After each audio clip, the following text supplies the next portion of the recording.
The news in detail.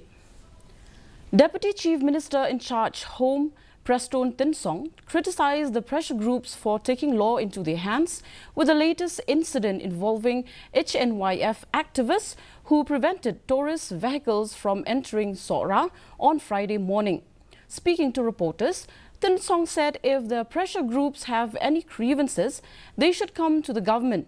Commenting about the delay in implementation of MRSSA and ILP, Tinsong said that the government has been and will continue to follow up on the issue.